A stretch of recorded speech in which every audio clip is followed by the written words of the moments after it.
Hi guys, welcome back to my channel. నేను మీ రేణు. ఈరోజు recipe చాలా స్పెషల్ రెసిపీ అండి. రాయలసీమ స్పెషల్ మెంతిపప్పు. మెంతిపప్పు అంటే మెంతి కూర వేసి చేసే పప్పు కాదనమాట. డైరెక్ట్ మెంతులు వేసి పప్పు చేస్తాం. రుచి మాత్రం బ్రహ్మాండంగా ఉంటుందండి. మీరు ఒక్కసారి ఇది ట్రై చేసి మీరు టేస్ట్ చేయండి. నెక్స్ట్ టైం మళ్ళీ మళ్ళీ వండుకుంటారు. రుచి చాలా చాలా బాగుంటుంది. మా అక్క రెసిపీ అండి ఇది. నేను కూడా మా ఇంట్లో వండుకుంటూ ఉంటాం. చూడండి, 1/2 కిలో టమాటాలు. ఇవి మన చెట్టి ఫస్ట్ టైం కోసానమాట. ఫస్ట్ కోసిన కాయలు అనేసరికి మనకి ఎట్లనో ఉంటుంది కదా, ఫీలింగ్ చాలా బాగుంటుంది. చూడండి, మెంతులు అయితే 1/2 కిలో పప్పుకి 2 స్పూన్లు మెంతులు తీసుకున్నాను. 1 స్పూన్ జీలకర్ర, 1 స్పూన్ ఆవాలు, 1/2 స్పూన్ మినపప్పు, కొంచెం కరివేపాకు. నెక్స్ట్ ఏదైతే టమాటాలు చూపించాను కదా, ఒక 1/2 కిలో ఉంటాయి. ఇవన్నీ కట్ చేసుకోండి. ఒక ఉల్లిపాయ, వెల్లుల్లిపాయ.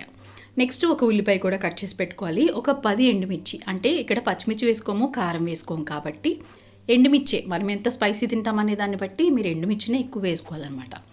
నెక్స్ట్ కందిపప్పు, 1/2 కిలో కందిపప్పును 1-2 సార్లు కడిగేసి కన్నీళ్ళు వేసి నానపెట్టండి. ఈ పప్పు చేయడానికి కొంచెం కందిపప్పు నానపెట్టుకోవాలన్నమాట. చూడండి, ఫస్ట్ కుక్కర్ పెట్టుకుని ఆయిల్ వేసుకోవాలి. ఆయిల్ కొంచెం హీట్ అయిన తర్వాత మెంతులు వేసి దోరగా ఫ్రై చేసుకోండి. పోపు అసలు ఎక్కడ మాడిపోనివ్వకూడదనమాట. స్మెల్ చాలా చాలా బాగుంటుంది. అందుకని దగ్గరుండి ఫ్రై చేసుకోండి. తర్వాత మినపప్పు, జీలకర్ర, ఆవాలు. మనం రెగ్యులర్ చేసుకునే పోపే ఎక్స్ట్రా మెంతులు వేస్తాము. నార్మల్ మనం పప్పుల్లో మెంతులు వేసుకోం కదా. ఈ పప్పుకి ఏంటంటే మెంతిపప్పే కదా, మరి మెంతులు వేస్తాము, ఫ్రై చేస్తాం. నెక్స్ట్ వెల్లుల్లిపాయలు ఇలా పొట్టు తీసుకుని వేసుకోండి. మీకు ఇంకా కావాలనుకుంటే ఇంకెక్కువ వెల్లుల్లిపాయలు కూడా వేసుకోవచ్చు. రుచి ఇంకా పెరుగుతుందన్నమాట. ఇవి మొత్తం కలిసిపోతాయి కాబట్టి చాలా రుచి బాగుంటుంది. కాస్త కరివేపాకు వేసుకోండి. పప్పుకి మనకి మంచి టేస్ట్ అంటే ఇంగు కదా, ఇంగు కూడా వేసి ఫ్రై చేసుకోండి. ఉల్లిపాయ తరిగి పెట్టుకున్నాం కదా, ఇలాగా సన్నగా పొడవుగా కట్ చేసుకున్నవి వేసుకుని నెక్స్ట్ ఎండుమిర్చి కూడా వేసుకుని ఒకసారి కలిపేసుకుని మొత్తం అంతా కొంచెం ఫ్రై అవ్వాలన్నమాట. మరీ డ్రైగా ఏం ఫ్రై అవ్వాల్సిన అవసరం లేదండి. కొంచెం ఫ్రై అయిన తర్వాత టమాటాలు వేసేసేయండి. టమాటాల్లోంచి కొంచెం వాటర్ వస్తుంది. అలా కొంచెం వరకు ఫ్రై చేసిన తర్వాత మనం ఇందాక కందిపప్పు నీట్గా వాష్ చేసి ఉంచుకున్నాం కదా, నానబెట్టి నీళ్ళన్నీ వంపేసి ఆ పప్పు ఇందులోకి వేసుకుని ఫ్రై చేసుకోవాలి. పప్పు మనం ఈ కుక్కర్లోకి వేసిన తర్వాత ఒక 10 మినిట్స్ అయినా ఫ్రై చేయాలండి. ఆ రుచి అక్కడే చాలా బాగుంటుందన్నమాట. ఊరికే అటు ఇటు కలిపేసి నీళ్ళు వేయడం కాదు. చక్కగా ఇది తడిపప్పు కదా, ఆ కుక్కర్కి అంటుకుపోతుంది. అయినా సరే మీరు కలుపుకుంటూ ఫ్రై చేసుకుంటే అది కొంచెం చేంజ్ అవుతుంది అనమాట, కలర్ కొంచెం లైట్గా.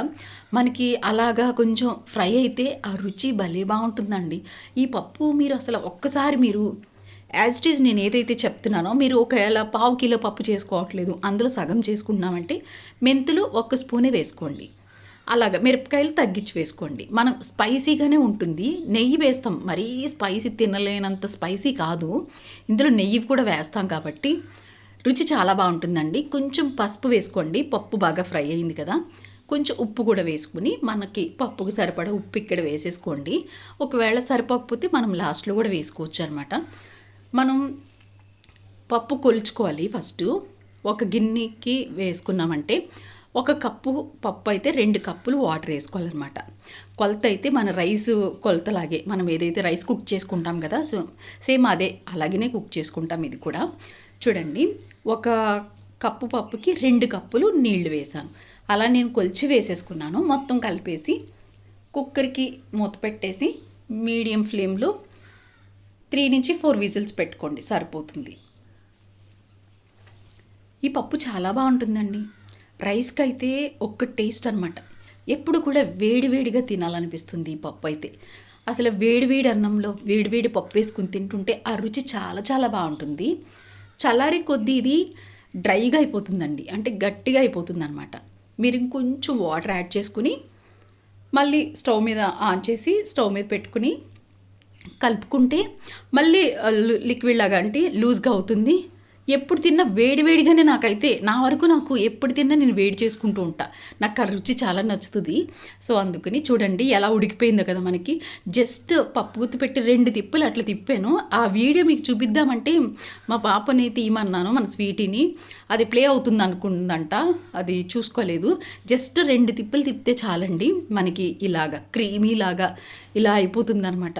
చాలా చాలా బాగుంటుందండి. మీరు టైం ఇచ్చి కొద్ది అంటే ఇలాగే ఓపెన్గా పెట్టేస్తే గట్టిగా అయిపోతుంది. హాట్ బాక్స్లో వేసేసుకోవాలి. అప్పుడు మనకి వేడి చల్లారిపోకుండా ఉంటుంది. ఎప్పుడు తిన్నా కూడా వేడిగా తింటేనే అరే ఎంత బాగుంటుందో టేస్ట్. చూడండి ఇది పప్పు అయితే మనకి అయిపోయింది కదా.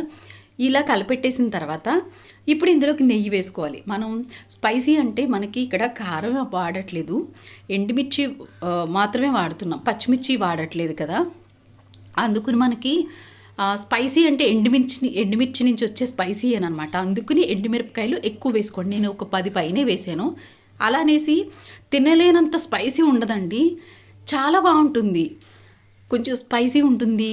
మళ్ళీ నెయ్యి వేసుకున్నాం కదా, ఎంత కమ్మగా ఉంటుందో చాలా బాగుంటుంది. ఇక్కడ చింతపండు కూడా వేయం, మీరు గమనించారో లేదో. ఈ పప్పులో మనం చింతపండు కూడా వేసుకోం. ఇలాగా మీరు యాజ్ ఇట్ ఈజ్ నేను ఏదైతే చెప్పానో అలా మీరు ఒక్కసారి ట్రై చేయండి. నెక్స్ట్ మళ్ళీ మీరు ఇంట్లో మళ్ళీ చేసుకుంటారు అనమాట. ఇంకా రెగ్యులర్ చేసేసుకుంటారు, అంత రుచి బాగుంటుంది. తప్పకుండా మీరందరూ ట్రై చేయాల్సిన రెసిపీ. మా మేనకోడలు వచ్చింది, తనకి పెట్టాను ఆ రోజు, తనకి కూడా నచ్చిందని చెప్పింది. ఇది మా అక్క రెసిపీ అండి, మా అక్క దగ్గర నేర్చుకున్నాను నేను. మీ అందరికీ కూడా షేర్ చేశాను, మీరు నేర్చుకోండి. అసలు రుచి చాలా బాగుంటుంది, రోటీకి కూడా సూపర్ టేస్టీగా ఉంటుంది. ఈ వీడియో మీ అందరికీ నచ్చింది అనుకుంటున్నాను. నచ్చితే నా ఛానల్కి సబ్స్క్రైబ్, పక్కనున్న బెల్ ఐకాన్ని క్లిక్ చేస్తేనే నేను ఏ వీడియో పెట్టినా మీకు నోటిఫికేషన్ వస్తుంది. Thanks for watching, bye.